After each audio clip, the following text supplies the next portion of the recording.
Hola hermanos, hoy en los Santos de la Liturgia presentamos a San Juan María Vianney, sacerdote francés a cargo de la parroquia de Ars durante 41 años. Conocido por su humildad, su predicación, su discernimiento. Considerado patrono de los párrocos. Nacimiento, primeros años y formación. Juan María Vianney era hijo de Mateo Vianney y de María Beluche. Un matrimonio cristiano que contaba para entonces 3 hijos y recibió con amor y alegría a este cuarto hijo, al que presentó a bautizar el mismo día de su nacimiento, 8 de mayo de 1786. Nació Juan María en Dardilly, cantón de Limenest, distrito de Lyon, en el aún Reino de Francia. Juan María se crió en un ambiente de piedad sincera, que impactó muy pronto la sensibilidad del niño, enseguida receptivo del sentimiento religioso. Pero sus recuerdos de infancia necesariamente hubieron de mezclarse con el de hechos muy fuertes, la revolución y sus consecuencias. Cuando en París se establece el terror, Lyon se subleva y el ejército de la República pone sitio a la capital leonesa, pasando por Dardilly en su camino hacia ella.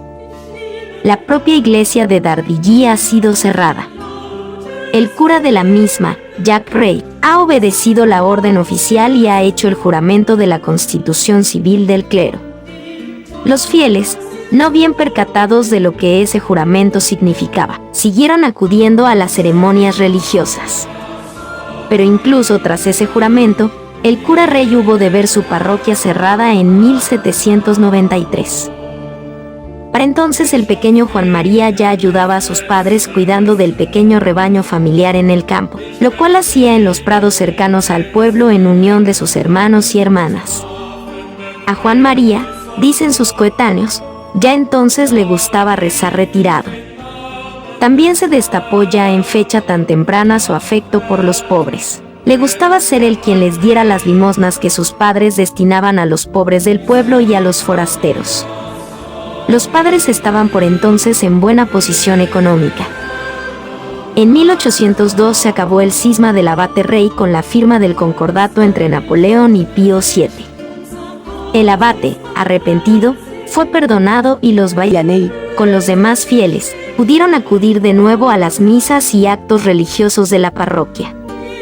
Rey fue sustituido a poco por el abate Jacques Fournier, sacerdote siempre fiel, que influyó positivamente en sus feligreses. En 1803 se abrió en Dardilly una escuela y a ella acudió Juan María para aprender lo elemental.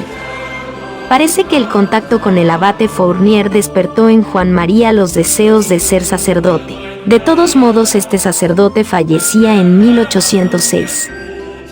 Al parecer y desde 1804, Juan María venía rogando a su padre la licencia para emprender los estudios eclesiásticos, porque quería ser sacerdote. Una juventud agitada. Juan María logró, no sin mucho trabajo, que su padre le diera licencia para sus estudios eclesiásticos, y se pensó que la mejor forma de hacerlo y con menos gastos era encomendando al muchacho al abate Belli, cura de Écully. A finales de 1806 Juan María se trasladó a Écully, a la casa del párroco, donde vivió con otro estudiante que perseguía los mismos fines. Juan María tuvo serias dificultades con los estudios, en parte por no ser muy despierto de inteligencia, pero en parte también por lo tarde que empezaba unos estudios que de suyo se comienzan en la infancia y adolescencia. El abate Belli tenía paciencia con él, porque veía que si en las ciencias humanas avanzaba con dificultad, en la ciencia del espíritu avanzaba con rapidez y era cada día más piadoso y lleno de virtudes. Y un enorme sacrificio. Juan María era de la quinta del año 1806, pero quedó libre del servicio militar. Sin embargo, en 1809 fue reclamado para la milicia. Enfermo del disgusto, fue hospitalizado y días más tarde pasó a Rouen. Pero luego optó por desertar. Se instaló en el pueblo de Noes, donde fue acogido por la viuda Fayot, y se ganó la vida enseñando a niños del pueblo. El párroco le apreció mucho y los vecinos del pueblo también. Hacia el altar. A su vuelta a Écully lo acogió bondadosamente el abate Belli, quien no dudaba de la aptitud y vocación de Juan María. Entre 1811 y 1812 vivió en Écully con el abate Belli, el cual volcaba en Juan su espiritualidad ascética, bastante recia. Seguramente Juan María se mostraba más adicto a la soledad y a la contemplación que a la acción apostólica, pero la situación pastoral de Francia exigía a muchos sacerdotes en acción directa y de ahí que se orientara a todos los jóvenes con vocación hacia el apostolado activo. Juan María fue admitido en el seminario de Verrieres en 1812 y allí halló como compañeros a San Marcelino Champagnat y al padre Colin. En 1813 ingresaba en el seminario de San Ireneo de León. Era un alumno regular, cumplidor, piadoso y estudioso, que se esforzaba seriamente en aprender. Tenía en los estudios un problema muy serio: sabía muy poco latín. Algunos compañeros, con solidaridad y fraternidad, le ayudaron. Sacó muy malas notas, y lo mandaron de nuevo a Écully. Juan María entró en una crisis. Le pareció que su salida de Lyon significaba que debía renunciar al sacerdocio. El abate Belli le devolvió la ilusión, estudiaría con él en francés, no en latín, y vería cómo entonces avanzaba. El abate Belli llevó su patrocinio sobre Juan María al extremo de pedir que lo ordenaran de sacerdote porque lo quería de coadjutor en su parroquia. Pasó un último examen y fue enviado a Grenoble para que allí recibiera el sacerdocio, como así fue el domingo 13 de agosto de 1815. Coadjutor en Écully. Cuando Juan María, recién ordenado sacerdote, llegó como coadjutor a Écully, halló una parroquia en la que la paciente labor apostólica del abate Belli había producido ya sus frutos, y estaba a buena altura el nivel espiritual de los feligreses. Belli había procurado predicar con frecuencia y método la palabra de Dios, administrar los sacramentos con unción y asiduidad, socorrer a los pobres, visitar a los enfermos, cuidar la catequesis infantil y fomentar la piedad en sus varias formas. Juan se plegó de forma absoluta a la voluntad del párroco, tanto en la distribución de su tiempo como en la concreción de tareas a realizar. Como el abate Belli había sido religioso, conservaba muchas costumbres propias de un convento y Juan María debió acomodarse a ellas.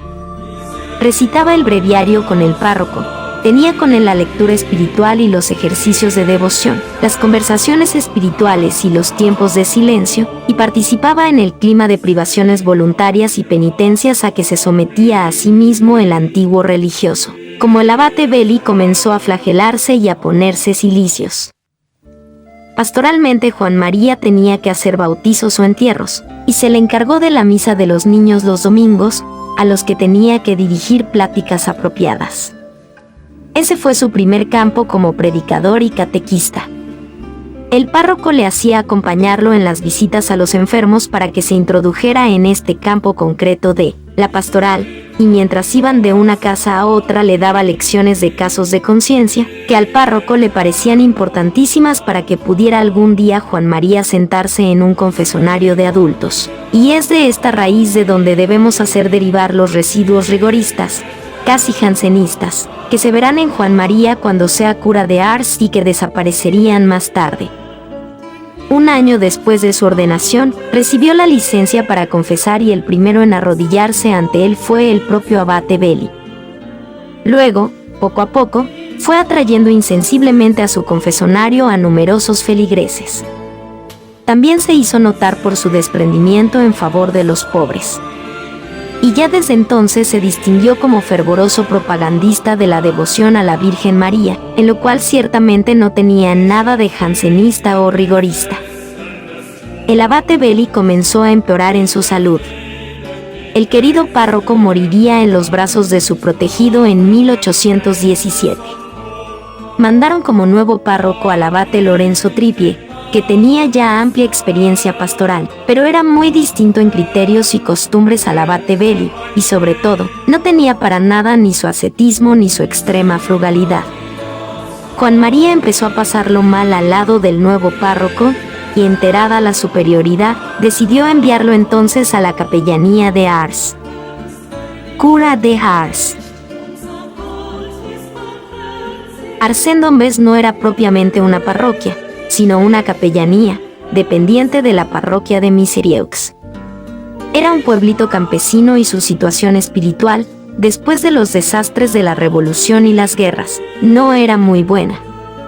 Había habido en el pueblo un cura apóstata cuando la revolución, y prácticamente solo mujeres y niños frecuentaban la misa y los sacramentos. Juan María llegó a Ars el 13 de febrero de 1818. Halló una pobre iglesia, una casa parroquial grande, pero destartalada y con algunos muebles que le parecieron demasiado buenos para la pobreza en que él quería vivir.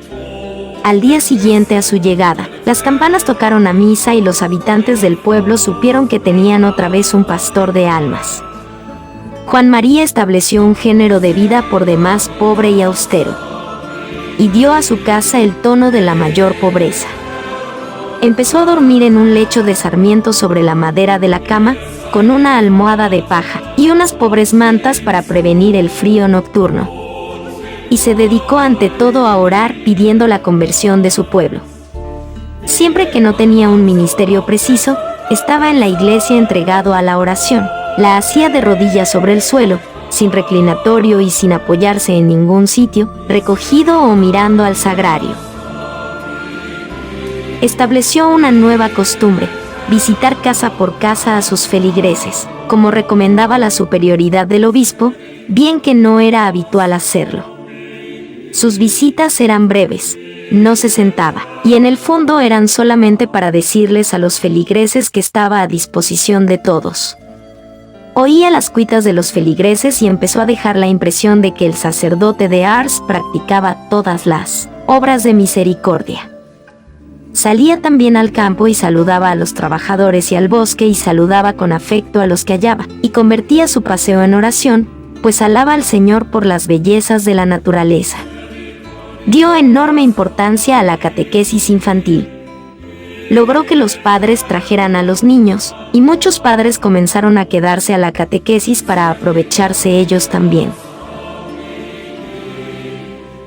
Los trabajos y los días de un buen pastor.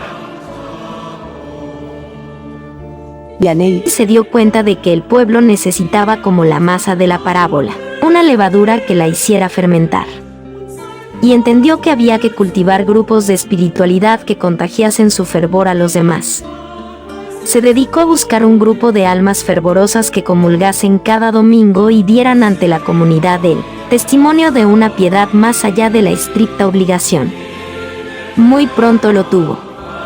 Y se comenzó a ver un grupo de personas que cada domingo se acercaban a la sagrada mesa. Igualmente pensó que las hermandades o cofradías le servirían de enlace con muchas personas para atraerlas a la vida devota. Juan María ponía mucho empeño en la predicación, dándole su importancia, pero no estaba especialmente dotado ni preparado para ello. Se encerraba en la sacristía para escribir las instrucciones catequéticas del domingo y aprenderlas de memoria, lo que le llevaba largas horas del día y de la noche. Bebía en concretas fuentes, es decir, sermonarios y libros espirituales, cuyos textos justaponía sin mucha coherencia a veces. Ponía mucho interés en la selección de los temas, que quería fueran de utilidad espiritual a los oyentes, y como él estaba muy preocupado por la salvación eterna de sus feligreses. Quería, por el camino del rigorismo moral, llevar a los fieles a 2 pasos de la desesperación, a fin de que de ahí pasasen al arrepentimiento y a la confesión, que los libraría de sus pecados. Poco a poco, el Espíritu de Dios iluminaría a este buen pastor para que descubriera como preferente el camino de la misericordia. La transformación de Ars. En 1821, el rey Luis XVIII erigía en parroquia la iglesia de Ars. Ya podía llamarse con verdad cura de Ars. Juan María prestó servicios de buena voluntad en las parroquias vecinas cuando no tenían cura o cuando éste se hallaba ausente o enfermo. Participó en equipos de misioneros. Pero más que predicar, confesaba, y multitud de penitentes comenzó a acudir a él. En el confesonario, enfrentado con los dolores de las almas, era un auténtico confesor, juez, padre, maestro y amigo. Gente de todas las clases sociales se arrodilló ante su confesonario. Su palabra comenzaba a tener un éxito increíble por el fuego que despedía, fuego de un amor a Dios y al prójimo que inflamaba a los oyentes. Su fama empezó a correr, todos querían oírle y pasar por su confesonario. Pero se convierte en signo de contradicción, y empiezan a llegar al obispado denuncias contra él, al tiempo que un grupo de irreductibles en Ars no para de murmurar en su contra. A ello se sumó una purificación interior. Dios permitió que durante los primeros años de su ministerio le asaltase un horroroso temor a la condenación por justo juicio de Dios. Se sentía completamente indigno del ministerio pastoral y creía estar yendo a la condenación por ejercerlo indignamente. Esta prueba interior le hizo sufrir de forma indecible hasta el paroxismo. Pidió a Dios conocimiento de su miseria. Lo obtuvo y, decía él mismo, no pudo soportarlo. Triste interiormente o consolado, no dejaba a Juan María ninguna de las tareas pastorales que le concernían. Y llegó el momento de poner por obra una decisión tomada a poco de llegar: hacer algo por la educación de los niños, ya que no había escuelas en Ars. En el periodo de invierno venía un maestro de fuera que daba clases a niños y niñas juntos. Buscó él varias personas que le parecieron aptas y compró además un edificio en 1824, el cual edificio era poco a propósito, pero allí instaló la escuela y ese mismo año la abrió con el título de La Providencia. Huérfanas procedentes de parroquias vecinas e incluso lejanas venían a La Providencia y se las instruía y alimentaba, siendo esta obra el destino de todas las limosnas que venían a manos de Juan María. También admitía a chicas de 18 y 20 años, a veces ya maleadas por la vida, pero cuanto más desgraciadas más las quería el párroco, que reservaba para ellas toda su bondad. Juan María veía en la educación cristiana de las niñas el futuro de la cristianización del pueblo, pues cuando fueran madres de familia tendrían los criterios cristianos prontos para ser transmitidos a los hijos. Las actividades pastorales de Juan María iban tejiendo en torno a los fieles un cerco pastoral que iba a dar un fruto claro: la transformación de Ars, que se produjo el año jubilar de 1827 con un famoso triduo que conmovió a la población entera y que despertó en muchos de sus hijos la mayor devoción. El éxito fue tan rotundo que Juan María dijo desde el púlpito: Ars ya no es Ars, ha cambiado. Y a partir de entonces comenzaron a llegar a Ars personas que querían confesarse con su cura, a razón de unos 15 por día. Muy pronto comenzaría el número a crecer hasta cifras increíbles. Una auténtica multitud llegaría a apiñarse frente a su confesonario, esperando recibir del cura de Ars aliento espiritual, consejo, corrección y perdón. Éxitos y dificultades. Cuando la Revolución de julio de 1830 derribó para siempre el trono de los Borbones y advino el régimen de los Orleans, un grupo de revolucionarios de Ars, 7, nada más, aprovechó la oportunidad para presentarse con insolencia en la rectoral y exigir de Juan María que se marchara, porque estaban hartos de su severidad. Le molestaron de noche, tocaron cuernos bajo su ventana y lo colmaron de injurias y calumnias. La ida a Ars para confesarse con el cura comenzó a convenirse en peregrinación a oírle y rezar con él. Esto fue sobre todo cuando, a raíz del cólera de 1832, Juan María dijo que era un signo de la ira de Dios. Oleadas de gente comenzaron a venir y Juan María se vio precisado a predicarles y a confesarles. Juan María, para distraer la atención de su persona, comenzó a propagar la devoción a Santa Filomena, que, por carecer de base histórica, su fiesta sería luego suprimida por Roma. Por otro lado, él, cuando se vio rodeado de peregrinos, tuvo de nuevo la idea de irse a otro sitio, porque se sentía indigno de tal atención. Decidida su marcha, luego fue el obispado el que cambió y por fin no fue a Farennes. Volvió a intentar dejar Ars, escapando a Dardilly, su pueblo. Pero luego de hacer una peregrinación a Nuestra Señora de Beaumont, volvió a Ars. Poco después recibió al abate Raymond como auxiliar. Se hizo cargo de la parroquia para que Juan María atendiera a los peregrinos. Juan María prosiguió su intenso y agotador apostolado. El obispo le mostró su aprecio nombrándole canónigo. Hizo una fundación de misiones parroquiales, en lo que invirtió gruesas sumas procedentes de las limosnas que llegaban a sus manos. En 1853 se produjo una fuga sonada. Habían sustituido al abate Raymond por el abate Tocanier. Juan María aprovechó la circunstancia para tratar de huir, pero al hacerlo fue descubierto y hasta sonaron las campanas avisando al pueblo. No sin trabajo se logró disuadirlo. Mucha gente esperaba días y días para poder confesarse con él o hablarle. Al entrar en la iglesia, escoltado por el coadjutor, la gente se arracimaba en su entorno y le pedía bendijera a los niños, lo que Juan María hacía con emoción. Juan María estuvo en el servicio de los fieles hasta casi última hora. Murió el jueves 4 de agosto de 1859, dulcemente, sin agonía. Lo canonizó el Papa Pío XI el 31 de mayo de 1925 y lo declaró patrono de los párrocos. José Luis Repeta Vts. Colección Nuevo Año Cristiano de Edivesa.